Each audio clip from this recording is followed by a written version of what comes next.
ক্বালা রাসূলুল্লাহ সাল্লাল্লাহু আলাইহি ওয়াসাল্লাম, নবীজি বলেন, মান মাতা ওয়া হুয়া ইয়ালামু লা আন্নাহু লা ইলাহা ইল্লাল্লাহ, যে ব্যক্তি মারা যাবে, আমি মারা গেলাম, উনি মারা গেল, উনি মারা গেলেন, আপনাদের কেউ মারা যায় এই বিশ্বাস নিয়ে মারা যায় আল্লাহ ছাড়া কোনো ইলাহ নাই।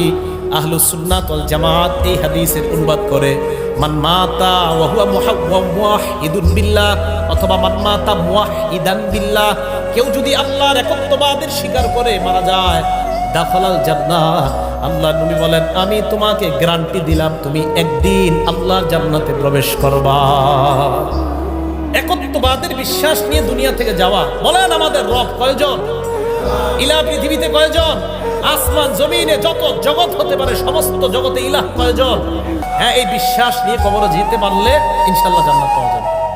শর্ত নাম্বার 1। শর্ত নাম্বার 2, আল্লাহরে যে আমরা এক ইলাহ মানি, এই এক ইলাহ মানার ক্ষেত্রে এই দিক থেকে একটু সন্দেহ করা যাবে না, সামান্য সন্দেহ করা যাবে না। প্রমাণ সূরা হুজুরাত 15 নম্বর আয়াত, আল্লাহ বলেন ইন্নামাল মুমিনুনা আল্লাযীনা আমানু বিল্লাহি ওয়া রাসূলিহি। আমরা সবাই ইমানদার তো? আশা করি ইনশাআল্লাহ সবাই ইমানদার না? ইনশাআল্লাহ। এখন হাত নামান, আপনারা কিন্তু হাত তুলছেন যে ইমানদার, এখন দেখেন তো ইমানদার কিনা সবাই। আল্লাহ বলেন ইন্নামাল মুমিনুনা আল্লাযীনা আমানু বিল্লাহি ওয়া রাসূলিহি সুম্মা লাম ইয়ারতাবু, ইমানদার তারা যারা আল্লাহকে মানে, রাসূলকে মানে, একটুও সন্দেহ করে না। একটু কি করে না?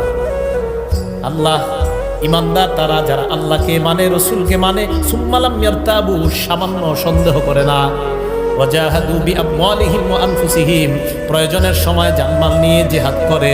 উলাইকা হুমুস সাদিকুন, আল্লাহ বলেন আমি ওই সমস্ত ইমানদারদেরকে কোরআনে সত্যবাদী বলে ঘোষণা করলাম। আমরা কি সত্যবাদী ইমানদার না মিথ্যাবাদী? সবাই জোরে বলে না, সত্যবাদী ইমান না মিথ্যাবাদী? তাহলে আমরা আল্লাহকে মানি, রাসূলকে মানি, কোনো সন্দেহ আছে?